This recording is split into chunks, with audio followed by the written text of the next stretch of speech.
Hey, it's Jody Padar here, the Radical CPA, and I want to welcome you to Radical Ideas, where we dive deep into a topic that will help you better manage and grow your firm. In this season of Radical Ideas, we're rethinking tax advisory. Yesterday, we explored what a tax advisory engagement looks like, and today we're actually going to see what a firm looks like after successfully building out a tax advisory practice. Today, I'm talking with Karen Manahan, a partner at Wheelright Manahan, where what she does today actually is tax advisory and the impact that tax advisory has had on her practice. So excited to have you here today, Karen. Thank you, Jody. Great to be here. I want to give a big shout out to our sponsor of today's show, which is the Wealthability Network, a network of CPAs and financial professionals who are focused on building profitable businesses and helping clients build a rock solid financial legacy. So with that, let's get started. And Karen, welcome to the show. And Karen, can you give yourself or give a brief introduction of yourself to our audience of who you are and what you do? No problem. So my name is Karen. I've been a CPA in the public accounting world for about 13 years. For about the last 5 years, I've been the managing partner in the office doing the day-to-day operations of our team in my CPA firm here. So we focus mostly on entrepreneurs and have a team of about 15 that work with us here in our office. Nice. So let's talk a little bit about your practice, because my understanding is your practice is not like a traditional practice, and you focus on advisory as well as doing the other stuff. So can you tell us a little bit about what, advisory means to your practice and what services you offer and kind of the percentage of revenue or a work that comes from actual tax advisory versus what I'll call traditional compliance work? Yeah, so we don't separate the two. It's an all-inclusive fee to work with us. Okay. It includes all the tax return preparation, as well as strategy consulting, estimated tax payments. We work on everything with you throughout the whole year. It's an annual engagement, so we can just focus on helping whatever needs to be done. So I don't actually know how much would go towards tax returns specifically versus the advisory or consulting piece of it. So what about the amount of work? Can you talk to is it like 25% of the work is advisory and 75% is compliance, or the conversations that are, I'll say, more strategic in nature versus I'll say traditional, do you have this piece of information, or backward looking versus forward looking? It's been really hard to tell. We used to do time tracking and billing that way, so I could give you an answer specifically in years past. But this last couple of years, we haven't even kept track of that. I don't know. I could guess, but we just kind of blur everything together. We talk about quarterly payments when we talk with them about the return. We mention upcoming things that they talked about us when we talk about open items. It's just always continuing. We talk, with the client whenever they need us about whatever is coming up. So it's been I actually think this is good, because basically you're saying we're a tax advisory firm. We're not separating tax planning from compliance. You're saying, look, when you get us, you get all of us. And this is how we approach taxation from an advisory perspective. Is that the right maybe way to look at it? It is definitely a mindset shift to think this way. And it was hard to change, but that's how it is now. And it's been wonderful. And we're just getting better at it as the years go by.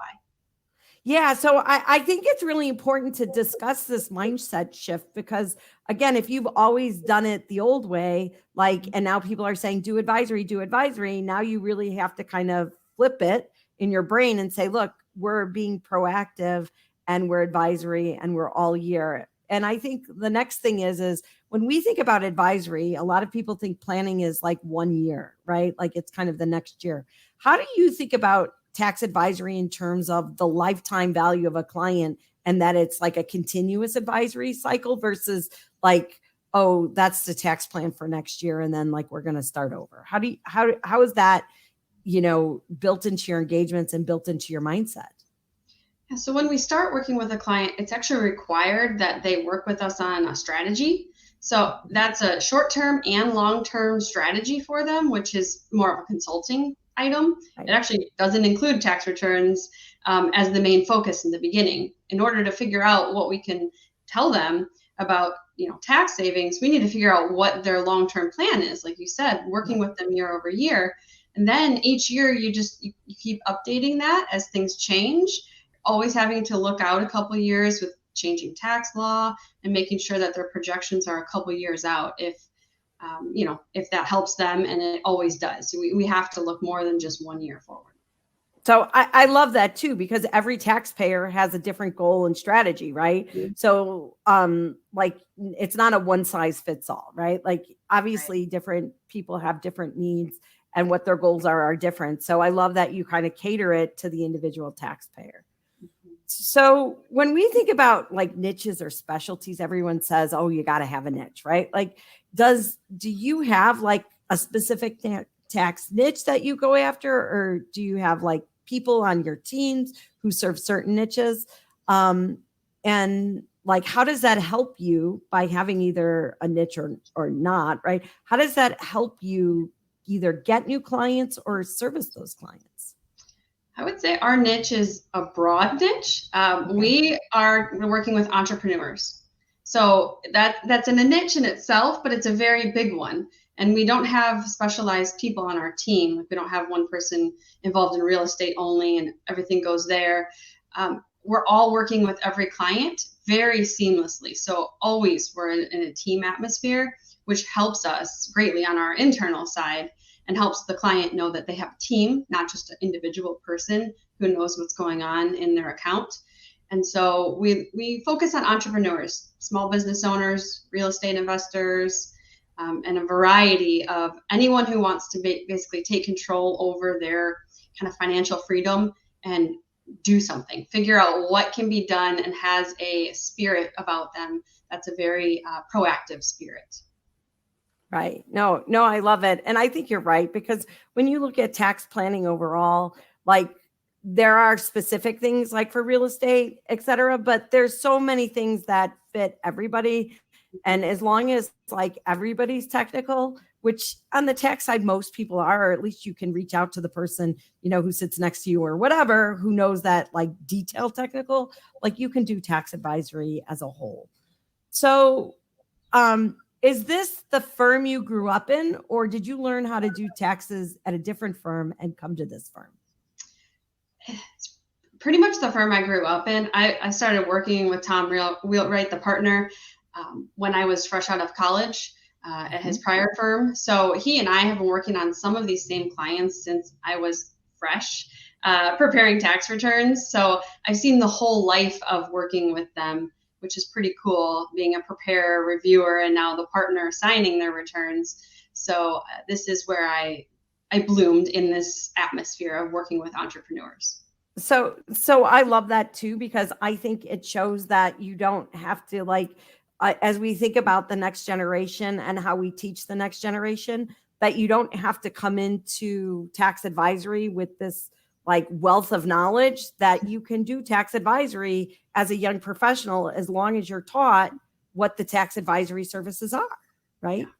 Yeah, I was expected. I remember my first tax season being asked to do some calculations and projections for a client that wasn't just filling in the tax return, which was hard. But I think I became better at it because I was put in those situations very early on and just expected to try. I had to work really hard at figuring it out, but in the beginning, and that made it a little bit easier for me later on because I already had that personal growth. I had to really do it myself. Yeah, no, I think that's awesome. So when we talk about tax advisory, what is like the deliverable, right? Like, so if you think about compliance, you're going to end up with 1120S, you're going to end up with 1040, whatever. There's a document. How do you actually like say we've completed tax advisory? Do you give them a report? Do you give them estimated payments? What's the tangible deliverable that the client receives aside from the conversations? Yeah, so a couple things. We do take notes and provide notes after every conversation, so that's pretty well documented. We have a picture of their entities and what they're going to do short-term, long-term. We have actual projections whenever they need them sent to the client. And then to do that initial strategy I talked about, the Wealthability Network has some really good deliverables to actually figure out a kind of a roadmap for them of where they are now and where they want to be. So that is the main, initial deliverable for the client. And when you're having these meetings, do you pre-schedule these meetings? So like when the client comes in, they know they're going to have either a meeting once a month or once a quarter. It's not like a random phone call that they call and then all of a sudden you come up with tax advisory, right? Like there's some sort of cadence of meetings. Yeah, so our goal this year is to make sure that we offer to have at least quarterly call with every client, providing them projections, asking them for updates. It's really, we're calling it just a check-in call. It's not really focused on the quarterlies. It lines up with the payments so that we can talk about them at the same time, but it's really a check-in for them. And if they want to meet more often, that's okay with us too. We have some clients that meet monthly, some that just meet twice a year and they're good with that. But ideally, we want to meet at least 4 to 6 times a year. And do you think the customers like these meetings? Like they show up and they're happy to be there, or they're like, oh, no, I don't want to talk about my tax situation? They're surprisingly happy. Once we've started having these, our staff has just kind of had a renewed positive sense on what they're doing too. And the clients tell us all sorts of things that they didn't tell us before. And so that because you had that meeting, you learned something that you need to now do, or some new projection that's come out of it. And so the clients are quite happy to talk to their accountant, especially when they know they're not going to get any extra charge or bill or invoice for meeting with us. Yeah, I know when I was in practice, that was the thing for me. It was like, now there's no surprises because you're meeting quarterly. So like nobody cares about extensions or not, because there isn't a surprise. Like if you put them on extension, great. If not, that's okay too. And the thing about those meetings is they tell you everything, right? Like it's no longer like where, they're talking to you in March and you can't do that strategy because it happened after, like, they're telling you after year end. So now you actually have the opportunity to be like, oh, how could we do this? So I think scheduling these check-ins is so critical. And I think people do want to talk to their accountants more than like their accountant perceives them too. Yeah, our calls, we sometimes need to cut them off because they want to just keep going. And so it's like an hour or half an hour sometimes isn't even enough to talk about everything they want to share with you. Right. And I like too the fact that you're scheduling them, because then too it just becomes another thing that gets done, just like any other transaction you're going to record or tax return you're going to do, right? It's just like on the calendar, and it's like, okay, this is how we're going to do it, as opposed to like, gee, did I talk to this client? Or, oh, should I take them out to lunch? Which is like kind of the old school way of doing it. Yeah. And our staff is prepared for it too. We know that we need to get ready for these calls in advance. And we have the whole year calendared out with when we want to have the calls. We backtrack into making sure we're ready for the calls. And so it really helps us from an internal perspective as well. Cool. So, okay. So now what about the payments around these services, right? Because if you're doing advisory, obviously your fees are going to be more than like traditional compliance. How have the clients responded to those increase in fees? Do they perceive the value? Are they getting the value? And do they like embrace them? Or are some people like, oh no, I want to go back to compliance? No, we've had a really positive feedback on this because we've demonstrated. Well, first we explained to them what we were doing. We're very, very transparent in what we're doing. And then they've asked questions, and we've answered, all the questions they have about how it's structured. And then we just have to keep demonstrating what we said we were going to do. So if we tell them we're going to do all these things for you throughout the year, we're going to keep doing those and demonstrate the value. So there's really no reason they would be unhappy. If a client doesn't want that service, they don't need that level of help from us, then they might see, okay, it's not a good fit. We've had just a couple say that, and I agree with them. It was probably my suggestion that maybe we're not a good fit anymore. We're going to this method of working with you very closely, all inclusive, and you might not utilize it. They said, yeah, that's right. But for the most part, almost everyone has been very positive and happy with the changes that we've made.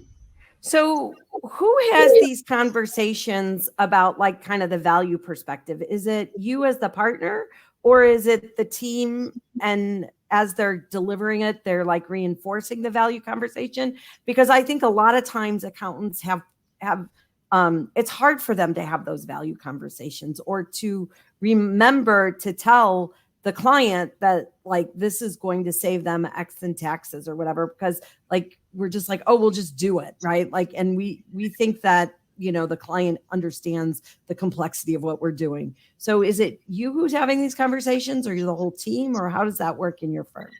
It's definitely the whole team. As at the top level, the partner group, we've explained what we're doing with our team very closely. So if that a question comes up, they can start to answer it. If they need us on the call, then we're happy to be on the call. Some of the main calls about explaining the changes, you know, the partner, we kind of wanted to be there just to kind of maintain that relationship, but we've always have a second person or two others from our office on every meeting, so that our staff can hear the way that we explain things, and then be able to be more comfortable taking over follow-up questions or just kind of helping us out in the future. So I love this, right? Because I think too often, and this goes back to a billing issue or how people charge, Mhm. right? But when you have the ability to have the next generation on the phone with you, that's how they learn to have those conversations. You don't learn tax advisory through osmosis, right? Like it's like you Right. have to be included in those conversations. So I love the fact that you're talking about having multiple people on the call and learning and having a process and structure around it, because accountants love checklists and process and things like that. And standardization to actually make it part of your whole practice, as opposed to what I say random acts of consulting or random acts of advisory, right? Because it needs to be holistic in nature. So I love the fact that you're teaching, like, you know, the next generation how to have these conversations, which I can honestly say has been the biggest missing piece from a succession plan as well. Like that's why like there's like most firms are having a hard time, you know, raising the next gen to take over as partner, because they haven't really trained them along the way, because of I'll argue that it's the business model, it's the billing, time and billing, and all the other things that kind of get caught in a tax or in a firm in general that kind of create these barriers. But I love the fact that you're having these conversations, because I think it makes it, you know, it makes sense. And it's the way to really put that advisory in your DNA, which you said from the very beginning, you know, our first question, which you're like, yeah, I really can't sort it out, because it's really just who we are and what we do. Yeah, our goal is really just to develop leaders. Our younger staff needs to become a leader, and then those leaders grow into managers, and those develop our staff. And so the more that I can share with everyone, the more that a manager can share with the staff what's going on, the better we're all going to be. So really, it's developing leaders to be a better firm overall. Yeah, no, that's amazing. What's the average length of like that your clients stay with you? Is it 5 years? Is it 10 years? Is it plus 10 years? I would say plus. We really rarely lose any client. If we're working with them, working on all their tax returns, our goal is to be someone they don't want to part with. We want to be a team member for them and their coach, their advocate, be involved in not only just their tax calls, but be invited to other calls, like with an attorney. Because we don't bill for our services, we can say, hey, can you invite us to that call? And so now we're involved in all their other real estate deals, or with their partner at this other company. So it's really, we're hoping for a lifelong transaction together to help them accomplish their long-term goals and really be a long-term partner for them. Yeah, I love it. It's such a holistic approach. So, you know, everybody's talking about talent. Like it's hard to find talent, it's hard to get talent. How is your retention on talent? Do you feel that do you have a better retention overall that like than the traditional industry, where people, because the next gen is like really learning, that they're like happy to stay and they want to be part of your firm? I hope so. I mean, I think we have such a great team, and I would say the only trouble is that we attract entrepreneurial staff as well. So sometimes they do go out and do their own thing and maybe even unrelated field because they're learning so much as well. So that's usually why someone leaves or does something, on their own different from the CPA world. But I've heard from my staff that they enjoy being involved in what we're doing and kind of the transparency that we talk with them about, and also the client relationships. So even from like your first week with us, you will be on client calls, you will be working with clients, you will be emailing them directly. So that's a little different than I've seen in other industries where it might just be kept to the partner or the manager, but our whole group is involved so that you can see what you're doing makes a difference. And I think that I've seen that make a difference in our staff as well. Well, right. Because I think CPAs, most people say like they love helping clients. And when you can see what you're doing to help the client, that's awesome. Right. Like, so it's making a difference on their life as well, which is kind of hard to always see from if you're just doing the numbers of the tax piece. Right. Like, so I love that. So this has been amazing, Karen. If people want to connect with you, if they want to learn more, how do they reach you? How do they find you to talk to you about like advisory in general or anything like that? Sure. So you can find me on LinkedIn, or if you're interested in this type of atmosphere, the Wealthability Network is a great place to go. If you're a firm that wants to kind of learn from others similar to ours, the Wealthability Network is a great place. Awesome. So thank you so much, Karen. Like, I think that this has been an amazing just season and experience, because I think so many firms want to make the shift and they're starting to put together of the how, right? The how and the why, which has not been traditionally offered up. It's always been like these random acts. So this has been amazing. And I love hearing from a practice owner who started in advisory. So you can't even say like you were taught all the bad habits of, the legacy firms. So this has been awesome. I have to give a big shout out to our sponsor, the Wealthability Network. And I'll be back soon with a new season of Radical Ideas. So watch for me to share future launch dates here on social. And see you then. I'm Jody Padar, the Radical CPA.